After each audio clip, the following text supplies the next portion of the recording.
Désormais, retrouvez les journalistes patriotes Jeffer Mikwete Awa na Canal Info News Télévision. Canal Info News Télévision, chien Niamaye, le OMP sur information en temps réel. Bon s'abonner na Canal Info News Télévision. Information sportive.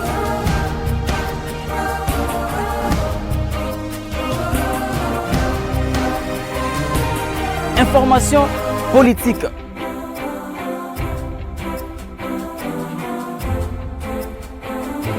Information culturelle, information religieuse.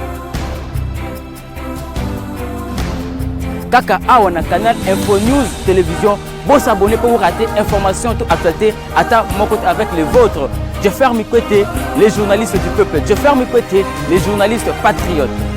Le peuple rentre en sol et nous assurons ta grandeur, mesdames et messieurs. Nous parlons du Congo. Voilà pourquoi, au nom de la grande équipe de cette émission, nous vous disons bonjour. Bonjour selon l'ère à laquelle vous pouvez émission Bino Polele, émission Oyo. Et c'est Molaka, différentes questions d'actualité, différents sujets d'actualité. Awa, na plateau Nanga, Luka, Omesan, Zakanga, Morote, Nazara, toujours accompagné par l'invité Nangai, Tokolobe la Congo, Tokolobe la paix, religieux en mot cannabis, ni les alliés qu'on l'église catholique. Il faut tirer déjà à bouler réel dans l'église catholique par rapport au phénomène Oyo, est-ce que ça qui est un mystère, ça découvert, tout ça comme Oyo déjà. Donc on a quatre émissions, on a Moko, représentant l'église du réveil du Congo, Irak, église les rachetés du Christ, apôtre Chiben, Chibangu, Azali invité Nanga, Toko soigner la quatre émissions également. Toko sur la guerre entre les citoyens katangais, na bande konabiso ya Kasai, ça tombe à pic, invité Nanga Zapi Moko. Et ressortissant à quoi on a bandé qu'on a vu sur côté à Bakassaï, tout PC déjà.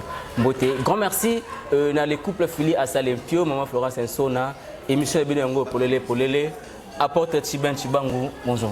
Bonjour Mikwete. Bonne santé, tous oui, ça va très bien Mikwete. Voilà, nous avons annoncé déjà Awa, tout bandana na mambetali église. On s'est passé une révélation et le lot tout le monde sango moko na se akuti masanga et se permet ya ko makamonyoso oh déjà nous sommes d'accord décret que ba sango mususu il semblerait que bazakana bana ba 4 bana ba 5 ba 6 et tout. Non, je sais pas. D'abord est-il vrai qu'Azaki n'a quitté donc soit il n'a quitté alors on doit déconsidérer tout ce qu'il avait dit. Déconsidérer par rapport à la loi. Ce mutu alobi makamuna se ya quitté. Donc on comprend que il n'a pas dit ça, il n'a pas fait ça dans toute sa conscience. Okay. Donc, Nassé Akouiti, les Akapenza pas trop considérés. Pourquoi pas le bagage que Otoyi Barambongo ya l'État, mais que le bagage a touché car point wana ya Kobota, ya Rosa. Non, moi je prie ce que toi tu m'as posé comme question. C'est pourquoi je te repose la question.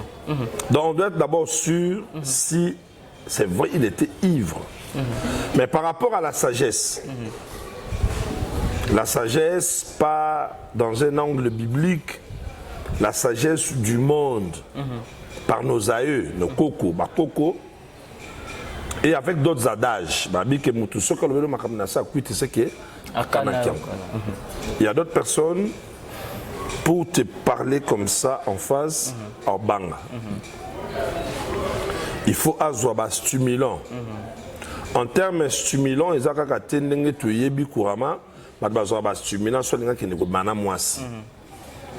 tout ce qui stimule la personne pour qu'il soit au-delà de lui-même.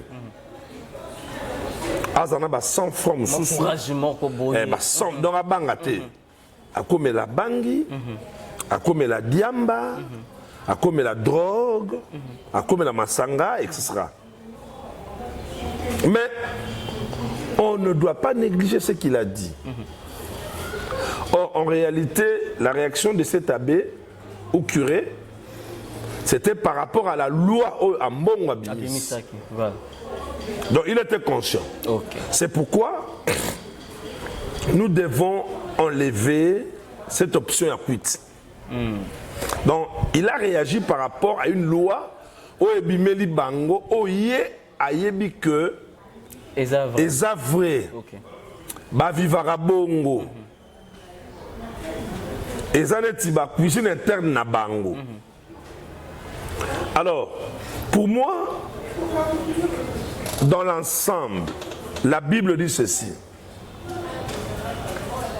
La seule personne qui connaît toute chose, c'est Dieu. Il connaît tout. Et il fait tout en son temps. Il fait toutes choses en son temps. Donc, vous avez dit la vérité pour l'Église catholique. L'heure a sonné. Ok. Ponzamba laksa mokili mobimbake. Basango. Bacardinaux. Naba pape et autres. Biso bapasse l'église de réveil. Tozana vérité makasi koleka bango. O justifier vérité na pour la marambo et bimito habité par rapport à. Nako justifier, c'est-à-dire leur serment pour être abbé, pape, etc. Ok. Bah non, okay. Bah on balate. Par rapport à Yango. Au moment oyo eza le début du commencement. C'est-à-dire et bandi. Encore l'église de réveil bon on a kanda ba l'église catholique ah l'église de réveil bon on a kanda ba église catholique. So bi point on a kanda. Point bon on a kanda na bango. Ba nyokoli biso buna nga eloko so nga makasi. Ba konza mboka bayambaka bango. Te bamba biso nyoso. Ba yoka kaka bango. Te ba yoka. Nous sommes dans un pays laïque. Biso nyons au même pied d'égalité comme des institutions religieuses. Oui. Maintenant le problème eux, ils ont eu beaucoup de désavantages par rapport à Bissonios. La preuve, ils ont eu des espaces avec le soutien de l'État. Tongi. Pour on appelle l'État, Tongi, l'école, l'église catholique, c'est plus qu'individuel.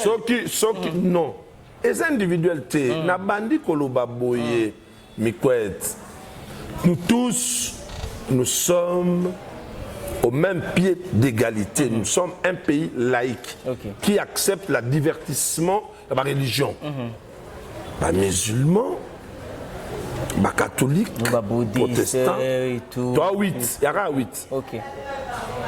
Mais dans la 8 confessions religieuses, place Nzambe Azali, il y a une église catholique, une église de réveil. Place Kaka Nzambe Azali. Place Moko, le vrai Dieu. Qui agit vrai christianisme avec des œuvres palpables et spirituelles, qu'en église de réveil. Actuellement l'église de réveil. Tout ça, c'est pas un Un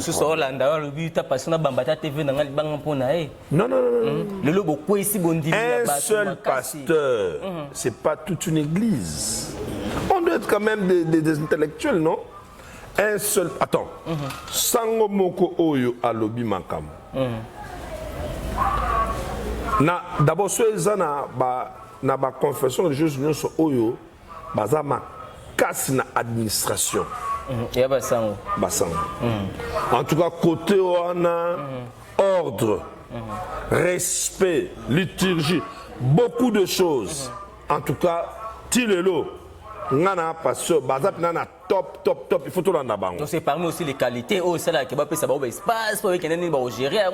Non, ça bango ba espace.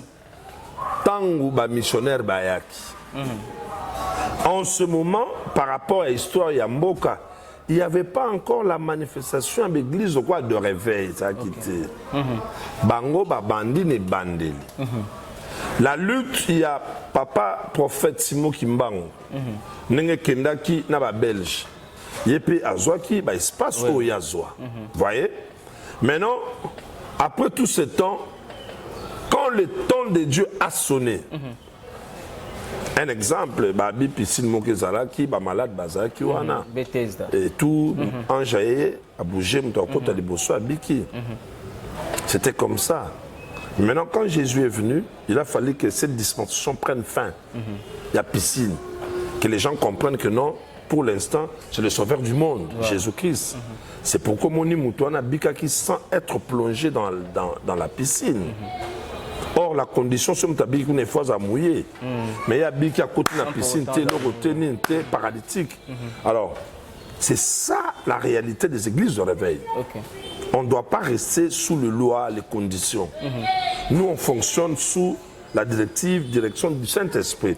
Parce qu'à l'heure actuelle, ce n'est ni Dieu ni Jésus, mais c'est le Saint-Esprit qui dirige l'Église. Alors, ce n'est pas place tant que par rapport à l'histoire, le président Mobutu n'a pas donné aux églises au réveil cette égalité. Il y a confession religieuse au même rang, au même titre que les catholiques. Voilà. Merci beaucoup, que Dieu bénisse beaucoup notre président sortant, Monsieur Kabila, pour ce que vous avez fait, saisi par l'Esprit de Dieu, d'accepter que les églises de réveil bakoma au même point d'égalité comme toute autre église. Lui qui était musulman.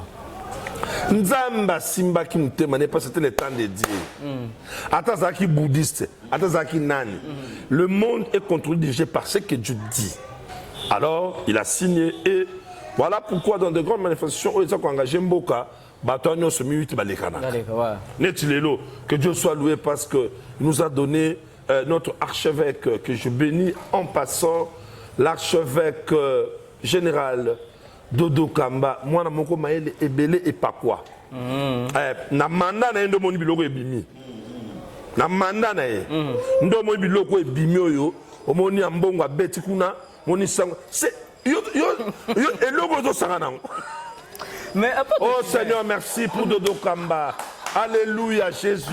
Merci, merci Seigneur. Dodo Kamba a hérité les lots parmi les six, la rue Confession Régime, Atika raciste. Donc a hérité en illégitimité, si on peut le dire, parce que mi balé déjà qui na sengoté. Il y a quelque gérer le mi balé ni bagene sengoté. Mi balé va ça influent.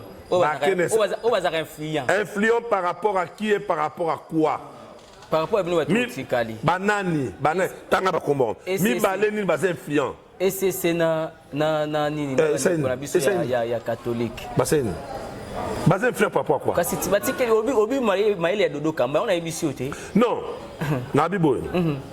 J'ai prié même parce que j'ai senti l'onction. Alléluia. Merci Seigneur pour Nzambe asala kamakambo na tana et pena mutu na ye. Quand le temps de Dieu sonne, il y a toujours cette onction qui va couler ou tomber sur une personne.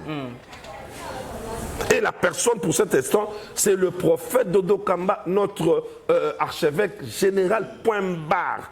À son époque, ce qu'il a fait, juste arrivé na place ouana, pour la toute première fois, na bateau va précéder. Il a pris tous les pasteurs des églises de réveil, bah, qui retraite à 3 jours à Sek Nazamba. Pour quelle finalité? Yango Ibane. La retraite, non. Pour la binomoko, bah, ça l'anzamba. Mais c'est pour quelle finalité? Déjà, Bassine. Bassine, déjà que si c'était le pasteur Marcelo qui avait dit ça, que Basango, Bazarana Bana, Ndeo, passé Maso, na justice. Yango. Bango na bango. Bandongwani. Moi, personnellement, ça me fait du bien.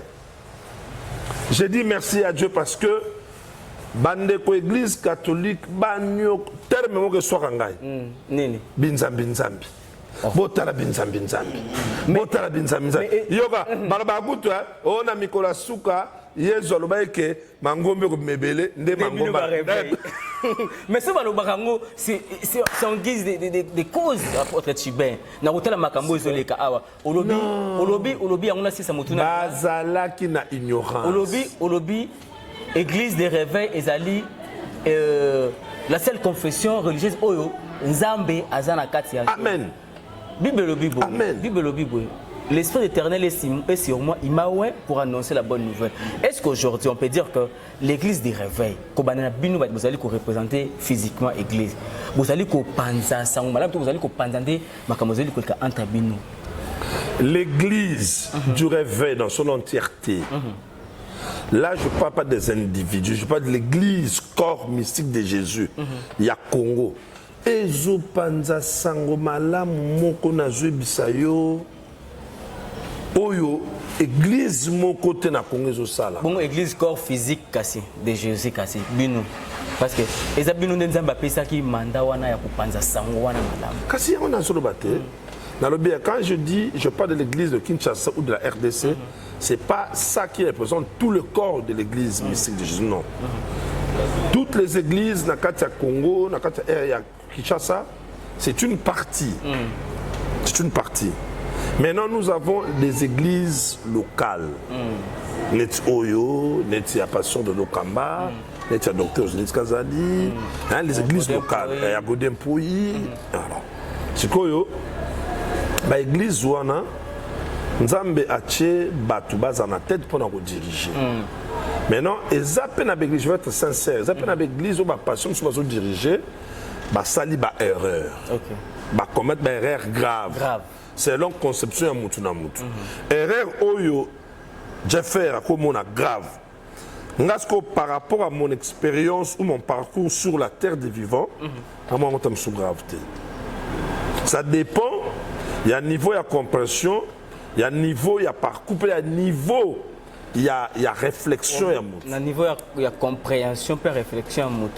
Attention que ça en répétition, on doit comprendre on a un niveau de réflexion et ça bongo karato oui. Tout le monde a dit Aïbaka. Aïbaka. Cinquième Koïba nae, et ça dit que Bakangie, Malamorope, Atrik Mouibi. Ce qu'on a écouté, tout le monde a dit 3 fois. Bon. Cinquième fois, on a changé. T'as pas rien à 4e fois, on change. C'est simple. Mais entre-temps, ils ont l'embissa qu'on dit parce que mission venue à il y a des brebis égarées. Plus au salon, on peut comme à 5e fois, 6e fois pour se repentir. Alors pour te dire que ça, je veux fixer mon regard sur la caméra. Bandimi boye ba ke bozaka bandimi ba pasteur te. Bozaka bandimi a collé sur Massia. Pour dire que la seule personne qui a vaincu cette chair, malgré qu'il avait pris cette forme avec cette chair, la seule personne ce n'est que Jésus-Christ. Nous tous, bien que Jésus-Christ habite en nous, le second Adam, cette chair, c'est le premier Adam.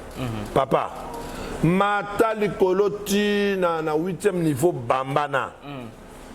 Olingo Lingate, avec cette chair, il y aura toujours des imperfections, il y aura toujours des erreurs, il y aura toujours des fautes, pour que la seule personne Jésus-Christ reste Dieu et bisotique à la bateau. Pour que tu pas ne tout là.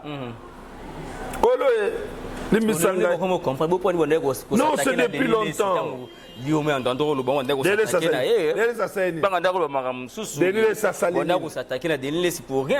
a dit quoi, il a fait quoi.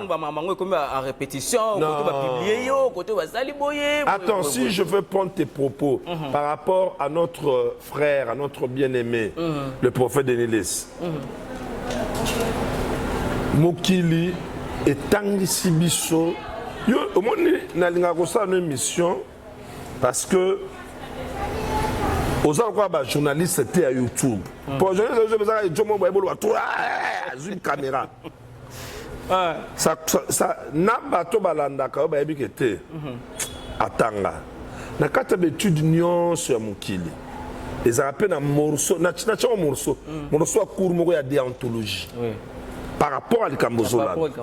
Si on a déontologie à Makambwanzam, et ça na Makambo Moussous, Oyo, na déontologie, je ne peux pas faire ça et je ne peux pas dire ça. Pourquoi? Parce que la déontologie de mon métier ne me permet pas de dire ça ou de faire ça. Donc des fois, il y a déontologie pastorale. Okay. Il y a déontologie théologique. Mais si c'est dans le cadre de sauver ma âme, pour Abi Azali, arche de Noé. Tu vas arche de Gorodo, Bami Selekete, Batoma Bible, Boko Tapo, tous à la sauve. Au monde, il y a deux visions différentes. On a arche de Noé. Ça dit, ma sou à to porte ton dago. Ma Gorodo, Boko Tapo Bobika. On a mo arche de Noé. Je vais expliquer que notre arche Msoussouana, Neba Tubazawana, Mibi. Non. Parce que lui seul, son église, a payé quartier Mbabandal. Nazukamoni Bisengo. Ah non, comment on peut ça? Sinkin. A payé à Boukia Tongi Temple Moko. À cause de 10 millions, ça qui chasse à terre. Pourquoi? Terre aux côté. Parce que il n'est pas la seule personne que Dieu a appelée. Voilà pourquoi Dieu est intelligent. La Bible dit quoi? Il a amené les captifs au ciel. Et tant qu'on appelle ce moment dans l'église, à l'obi boye, Ephésiens 4, les uns comme apôtres. Les autres comme prophètes. Comme docteur. Si tu es coucou à un docteur, etc. Ça dit, il faut que tous ces dons fonctionnent dans l'église. Pourquoi il y a un prophète, l'église il y a un prophète caca. L'église il y a un prophète caca, il y a big sabbat. Voilà. Oh là là. La prophétie. Ah non. C'est un problème de la connaissance et puis problème, il y a déontologie. Voilà. Merci beaucoup. Nous évoluons avec l'apôtre Tchibin Tchibangu. C'est mon invité. Tokota Mamboguer, wana bakatang, wana bakassin, wana. Aza penza invité moko penza très important par rapport à ce sujet wana. Bibilobi, priez pour la nation. Priez pour la nation dont vous appartenez car votre bonheur en dépend. Lelo oyo apôtre Tchibin makamozo le kanambo kanabiso parce que vous êtes aussi un religieux. Est-ce que regarde na bino zaka focaliser na makambo zo le kanambo kanabi surtout regarde na bino za plus na makabatirement na bino na ba politicien. Je sais pas bien me dire la question. Regarde na bino ba religieux face à makambo zo le kanambo kanamboka. Analyse ni boza ko sato implication na bino to apport na bino ezalaka na point nini.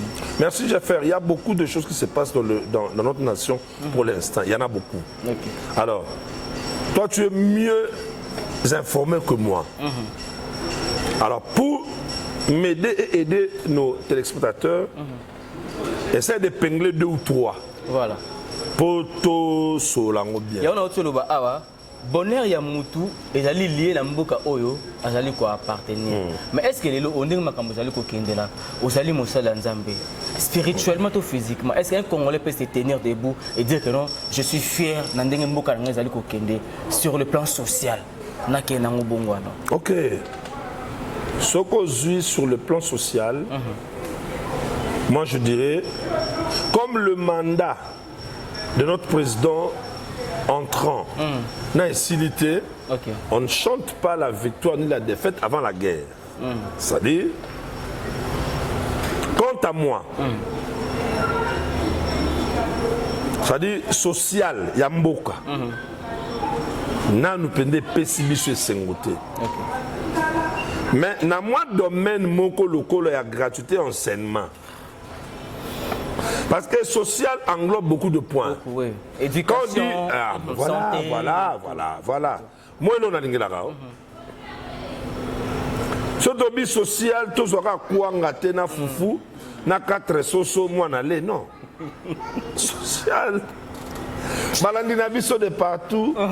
Il ne faut pas réfléchir comme des enfants. Tantôt, le gamba social, tu épingler ma grand point ou ma grande ligne. D'abord l'éducation, la santé et autres. Par la sécurité y compris. Sécurité, propriété, tout ça. Mais il y a ma casse ou wana to lobby. Éducation. Merci. Ma président Fachi, le seul président depuis que cette nation existe au temps du Congo belge, Zaïre, Congo, RDC de Fachi, le seul président avec la même constitution a moni gratuité d'enseignement. Et à Bundia Saliango ils ont bien, malgré ma croque à jambes, ma complication, il y a bateau catholique. Alors, par rapport à la santé, quand on parle de la santé par rapport à Bakolia, hôpital, en tout cas, Wana Penza. Moi, quoi qu'Ezali, hein? Te Wana Penza. Moi, fa Ezali. Te Wana Penza, notre comité. Notre comité. Par rapport, il y a des promesses, aux autres, il y a des propagande, par rapport, il y a des slogans qui le peuple d'abord, tout met la opposition, on a la maîtrise, il y a Makambango, mais on est là sur le terrain, on n'arrive pas à gérer. Tout ça aussi, il faut tout avoir en compte. Hein? Tu as totalement raison, mon journaliste Jaffer. Le problème,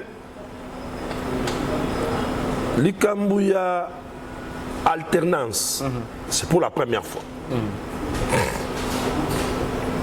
Le jour que le président sortant remettait le pouvoir à président entrant, qui est notre président actuel, Fachi, béton, comme nous l'appelons, et c'est tellement un mot plein de révélations à l'intérieur selon la compréhension de la personne qui prononce le nom.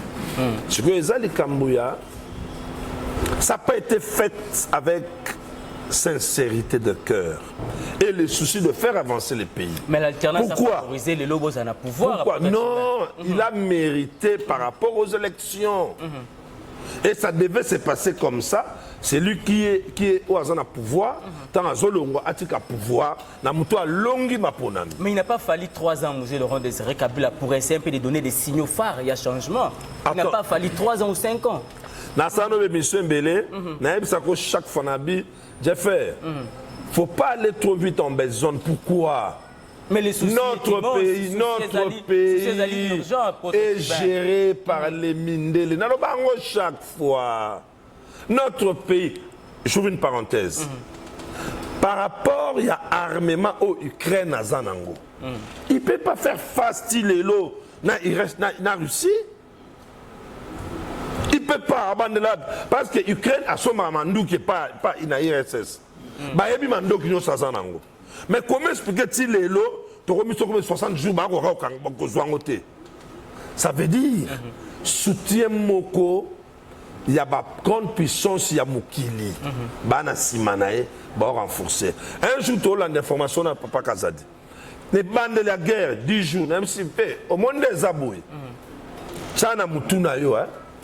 Les Américains va se prononcer. Mais tu te rends semaine au Kuna, va se prononcer. Président américain, après ce meeting à Bosso. Naïf Sakyonin. Talati de comme officiel. France dans la lobby, tu pas dans la élection.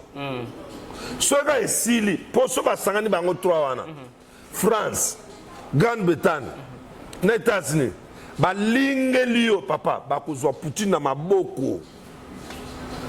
Mais est-ce que. Alors, ce que Zongi na Mboka na Bisso, il y a papa Nangaï, na Balandi, Bana Congo, Totika, blablabla, sont de réalistes. Je veux une parenthèse. Qu'est-ce qu'on n'a pas dit à propos de notre président sortant Kabila, avec tout ce qu'il a fait, vrai ou faux? Mais Tilelo, il est là, il se promène. Oh, Akunda Batouba fausse commune. Ah, ça là, ça. Pourquoi tout ça? Soit-disant, il y a de preuves. Mais bah, il y a raté. Namindele. Parce qu'il y a un accès à Mtokangazate. Vous voyez? Le papa Tshisekedi, le papa Kabila. Le close avec les Blancs.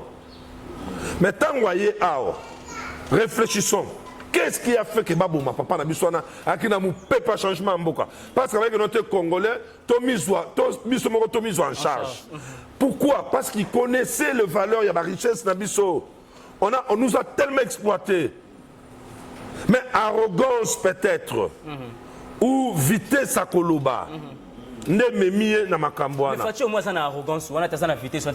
qu'est-ce qui bloque? Est-ce qu'il avait un programme concret? Et l'autre zone bloqué évolution rapide, il y a Fatih, c'est parce que alternance, coalition et salamina hypocrisie extrême. Mais tout ça, on attend. Non, oui, tout ça on attend. Pourquoi? À partir de ça nous a pris 2 ans. Ça a pris 2 ans pour que coalition ne boukana. Et dans minute, ce n'est pas le parti de l'IDPS qui travaille. C'est quoi? Union sacrée. Nakata union sacrée, parti union c'est ça nakati. Mais quoi? On peut travailler bien. Seul président a travaillé avec beaucoup de difficultés. Attends, le temps de Mobutu a travaillé avec les Mobutistes. Le temps de papa Kabila, il a travaillé avec les Kabilistes. Le temps de Kabila, les fils, il a travaillé avec les Kabilistes, fils d'Asuka. Mais maintenant, il ne travaille pas avec les Tshisekedistes. Mais qu'est-ce qui reste? C'est aussi un politicien. Oh non, évoluons. La politique, l'autre émission, Félix Tshisekedi atteint la bonne politique, allié la bonne politique, assaga la bonne politique. Mais qu'est-ce qui manque? Et là, ils ont bloqué, imposé, que Tshisekedi s'en pour que échanger peut battre. Je reviens pour dire ceci. La table là, le trône présidentiel, mais quoi ezana ba deuxième sous fungoli, couronné Kozwa. Il y a des empêchés à imposer. Il ne peut pas imposer avec brutalité parce que il y a trop de coups bas. trop de pièges. Alors un intellectuel n'agit pas avec précipitation ou brutalité. Il faut être calme d'abord. Voilà pourquoi je bénis Dieu pour le calme et la sagesse qui est dans notre président. Il est calme, il contrôle. Il ne peut pas poser des actes comme un fou, non. Alors, lui vont les choses. Deuxième mandat, cause les patients. Non, parce que déjà, le mandat à Liboso, le plernissage, ils ont trop. Et on risque d'aller les mois pas si deuxième mandat. Yoga. 37 ans, comment RDC. Na suka tu bien ni eloka makasi. Toza na expérience. Supportez moi je suis vitaclibien. Nzombo le soir ezalaka. Mais quand il n'a pas de mais il y a déjà guerre et bandit déjà entre bandits comme sur Kassai na Katanga si je me suis souka poto. Est-ce que bandit là Marambo guerre Katanga. Mais il refaire le sous surface hein. Mais non, c'est yoka. Régime oya c'est qui sopé cohésion unité nationale. Makambo Yabaka. C'est un faux dossier parce que Baluba na ba Katanga ba tumoko. Ba vendre ensemble. Baka lokane tunile nzuzi na ntimba baswana babundaka. Yana leki baswana babundaka. Parce que nakata katanga baluba bazali. Nakata kase bazali. To vana ensemble to balana to botana. Maram la biso famille était dans mokilité. L'un ça c'est là en famille. Yalo lo moté. Pendant que je trouvais hors de public. Et là, affecté et wana maloba. Et ça, erreur, il y a des leaders des opinions, comme la dame là. Tu vois? Et ça, erreur, sentiment mal contrôlé. Sentiment mal contrôlé.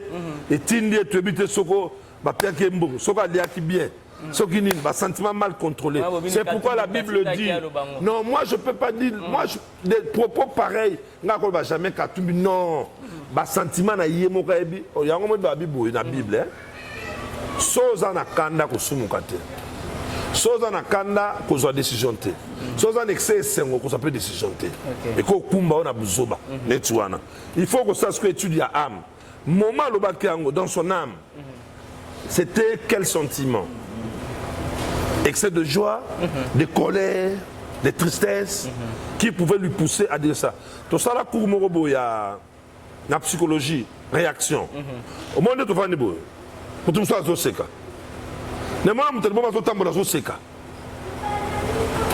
Il est en train de réagir par rapport à ce qui se passe en lui. Ça s'appelle réaction.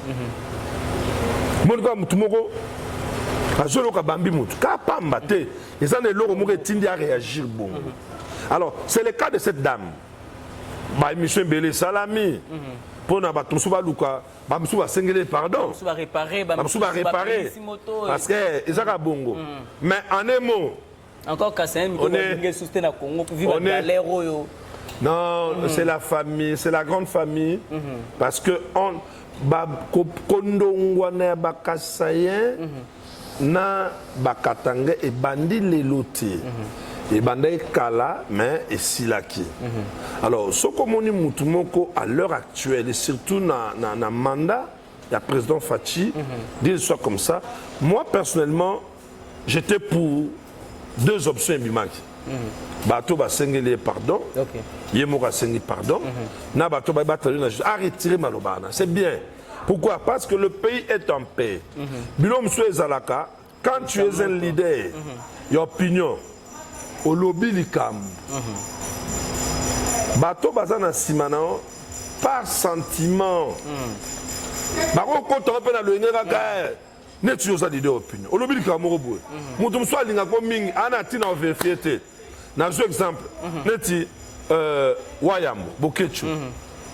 Aza lelo aza grand leader d'opinion te belé balandere bandi makaye akolo bapelo ko moko boss comme tout sunne ka sepela kana ye atapela passe dans la Congo c'est vrai Congo n'en passe à vérifier information te pour asali attendez na Félix ko gérer mboka te ndenge ya no un parvenu moko boye pouvoir et tout il a des propos trop durs hein vraiment durs omoni ngana za pasteur nature nanga.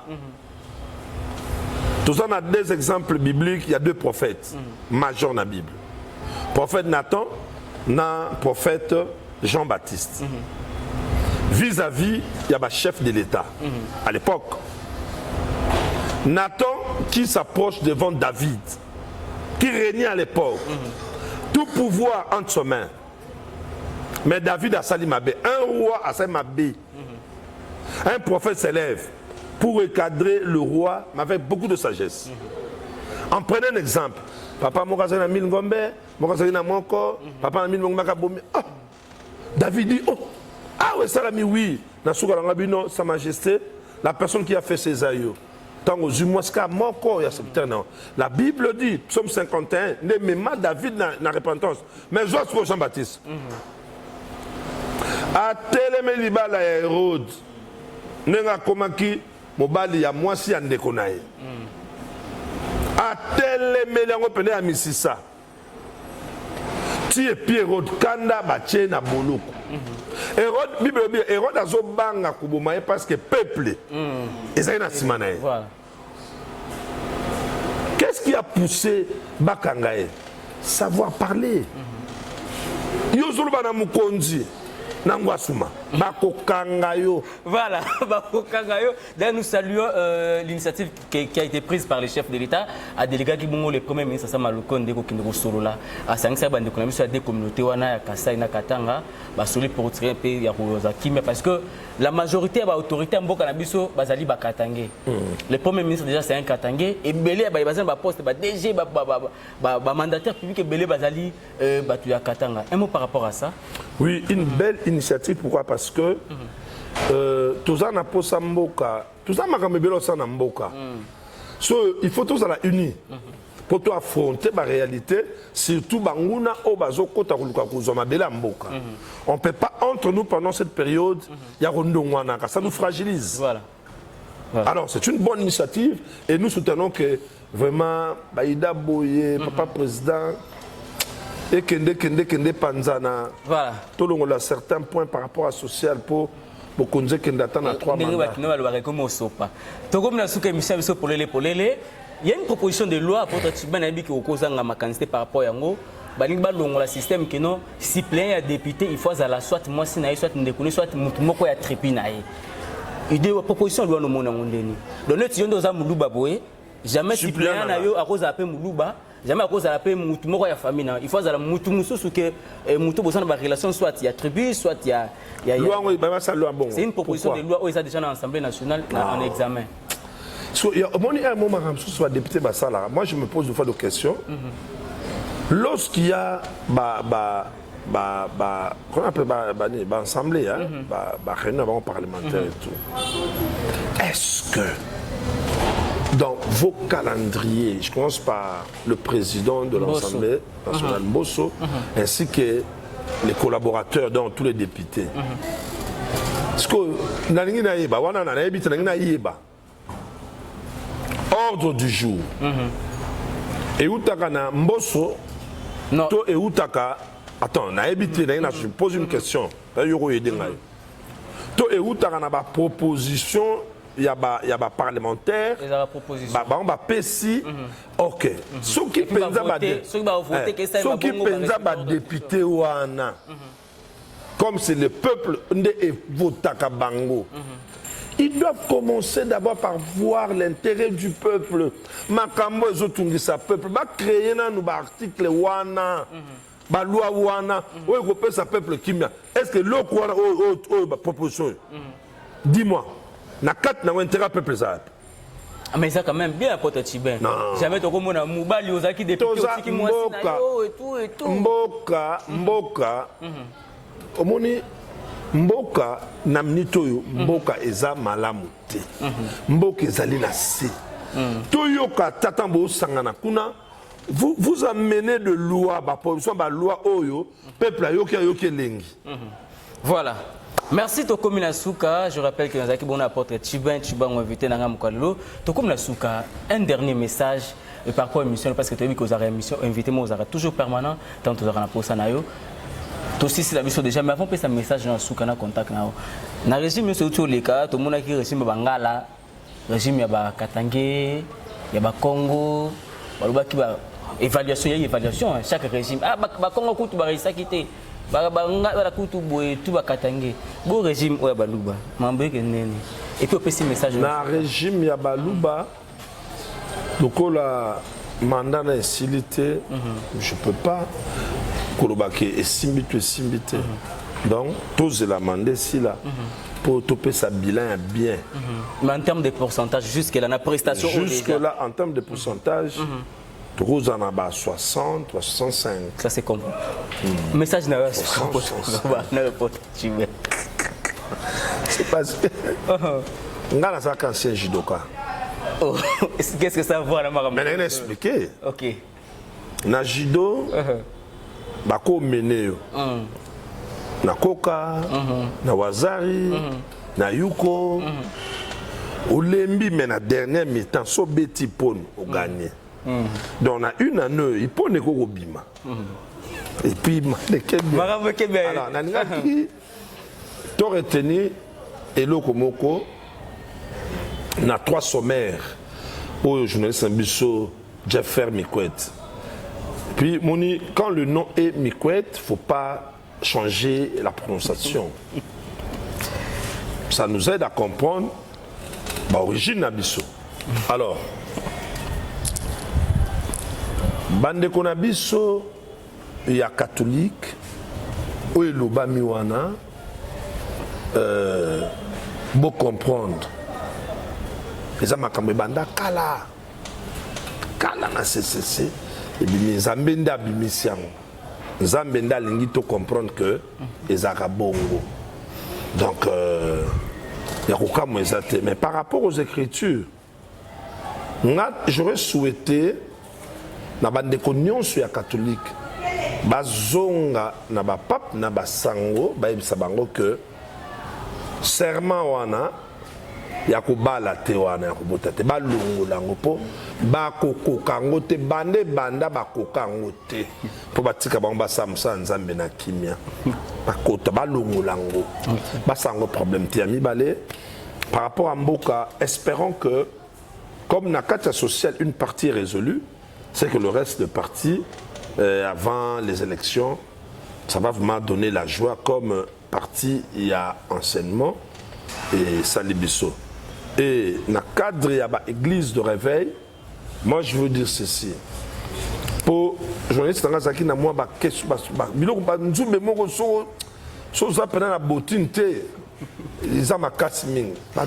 trop. Alors l'église de réveil dont on parle, et en bonne santé spirituelle en tout pour tout. Pourquoi? Parce que l'église de réveil, ce n'est pas les individus ou un individu. Ce qui pasteur Moko, à quoi qui toi ça qui m'a bé, ça n'a rien à voir avec l'église corps universel ou Yamboka, Toya quartier. Ce pasteur qui a commis ses forfaits, Ngolo Nzambe Zalikolo Naye, voilà. Donc, je réponds à l'apôtre Chibin, mon numéro de contact. Je bénis mes assistants, le responsable, l'artiste, mon frère Simon Baningela, et je bénis l'homme de Dieu, le docteur Onésime Kazadi. Je bénis aussi mon fils qui est derrière la caméra, Moïse. Elonga. Et pourquoi pas aussi bénir mon fils Blessing qui nous assiste. Voilà. Et toi aussi. Merci beaucoup. Je te bénis, merci. Merci beaucoup pour ta chipin. Recevoir une bénédiction de la part de Dieu et surtout que c'est un Kassai, ça fait vraiment du bien. Grand merci à tous ceux-là qui ont suivi Polélé. Grand merci à la grande équipe de cette émission. Grand merci au couple filié à Salempio, Maman Florence Sanson, Moté. Grand merci à tous ceux-là. Congolais au bazar pour que le développement écoute en Boka-Nabiso. Grand merci à tous les Congolais au Bolingo, Bolingo Yamboka, le patriotisme, Bolingo Azali ko relier moto Namboka Oyazali. Politiciens Azali ko gérer Nambongo, Namosolo l'État, le patriotisme nous oblige à colober Boka-Nabiso. Ce qui est ce matin à Zongete, on a rendez-vous prochainement. Même plaisir, même ambiance. Désormais, retrouvez les journalistes patriotes Jeffer Mikwete Awa na Canal Info News Télévision. Canal Info News Télévision, chaîne bien maillée, les OMP sur information en temps réel. Bon s'abonner à Canal Info News Télévision. Information sportive.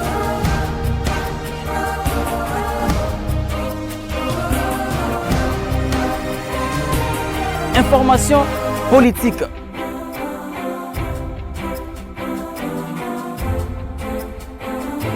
Information culturelle, information religieuse. Kaka awa na canal Info News Télévision. Bon s'abonner pour vous rater information toute actualité à mon côté avec les vôtres. Je ferme côté les journalistes du peuple. Je ferme côté les journalistes patriotes.